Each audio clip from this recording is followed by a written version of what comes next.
Có bao giờ bạn kết thúc một ngày, tắt máy tính, nhìn lại danh sách mục tiêu đã gạch chéo chằng chịt bằng mực đen, nhưng trong lồng ngực lại thấy trống rỗng không?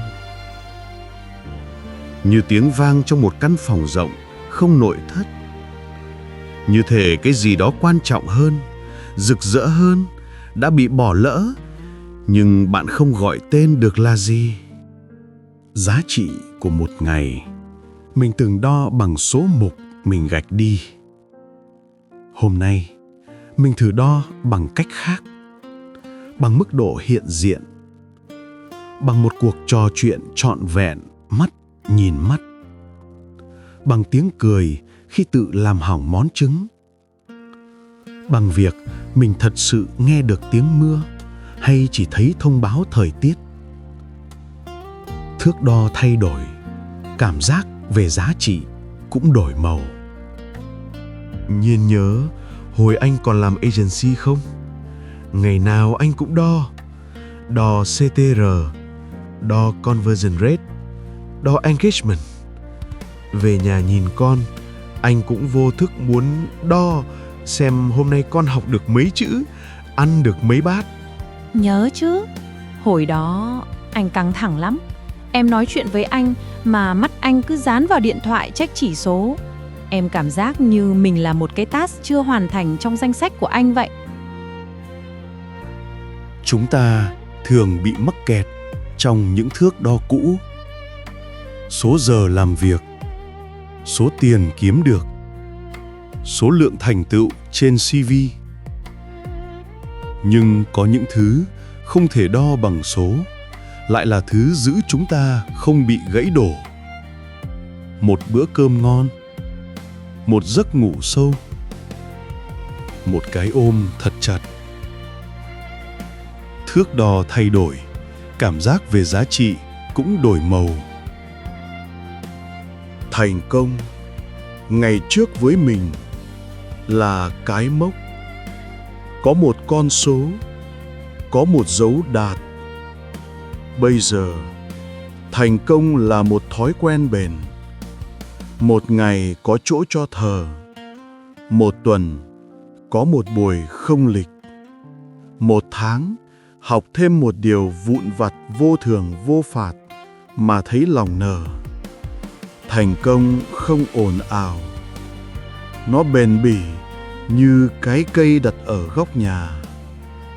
Không khoe lớn mỗi ngày, như một hôm giật mình thấy bóng lá phủ nửa bức tường. Nghe anh nói, em nhớ tới chậu bạc hà em trồng ngoài ban công. Có đợt em bận quá quên tưới cả tuần, tưởng nó chết rồi. Vậy mà hôm qua ra xem, thấy nó vẫn nảy chồi non xanh mướt.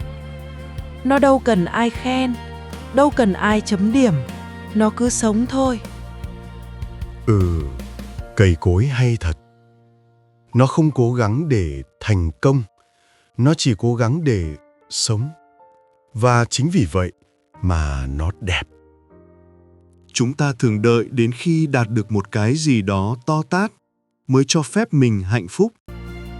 Nhưng hạnh phúc là những đốm lửa nhỏ rải dọc đường đi, không phải là pháo hoa ở cuối đường. Tĩnh lặng, cho mình tự chọn. Chọn làm hay chọn dừng. Chọn đi nhanh hay chọn đi chậm.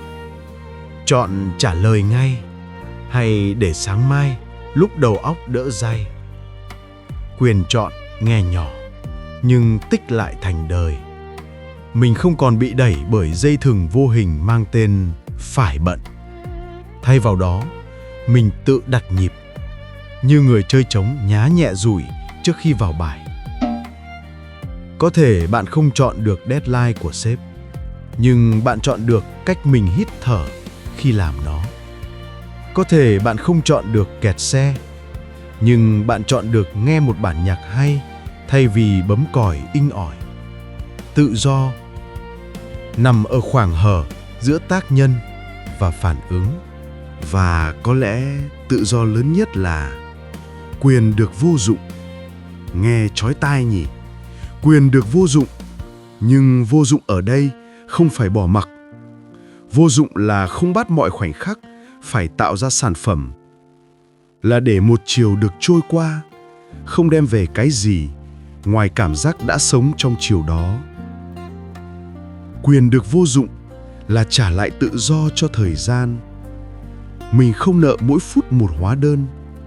Không phải mỗi giờ đều phải đáng giá theo nghĩa có thể đo được. Có một chiều, mình ngồi trên ghế gỗ ngoài ban công. Ánh nắng chạm lên tay, ấm ấm, mơn mơn.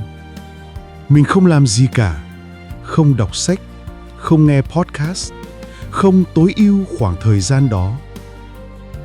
Chỉ ngồi và thở. Một tiếng nhỏ trong đầu thỉnh thoảng vẫn hỏi, thế này có phí không? Mình cười, rồi trả lời, không phí, đây là phần thưởng. Có khi, di sản mình để lại không phải thành tựu dựng đứng, nó là mùi. Mùi của căn bếp mỗi tối, mùi của áo phơi nắng, mùi của một căn phòng không tiếng gào. Di sản yên tĩnh có thể là bền nhất. Giá trị của bạn không nằm ở việc bạn làm được bao nhiêu đầu việc hay danh sách to-do dài bao nhiêu mét. Nó nằm ở việc bạn là ai, tâm thế bạn thế nào khi làm những việc đó. Bạn có đang thực sự ở đó, trọn vẹn không? Bạn có đang tử tế với chính mình không? Hôm nay, hãy thử định nghĩa lại một thành công của riêng bạn, một định nghĩa mềm mại hơn. Không phải kiếm được x triệu hay lên chức Y. Thử một cái khác. Tuần này, mỗi bữa ăn, mình sẽ nghe tiếng nhai, nếm vị cơm, ăn không màn hình. Hoặc tháng này, mình sẽ cho phép má chạm vào gối mát lạnh và ngủ đủ 7 giờ mỗi đêm.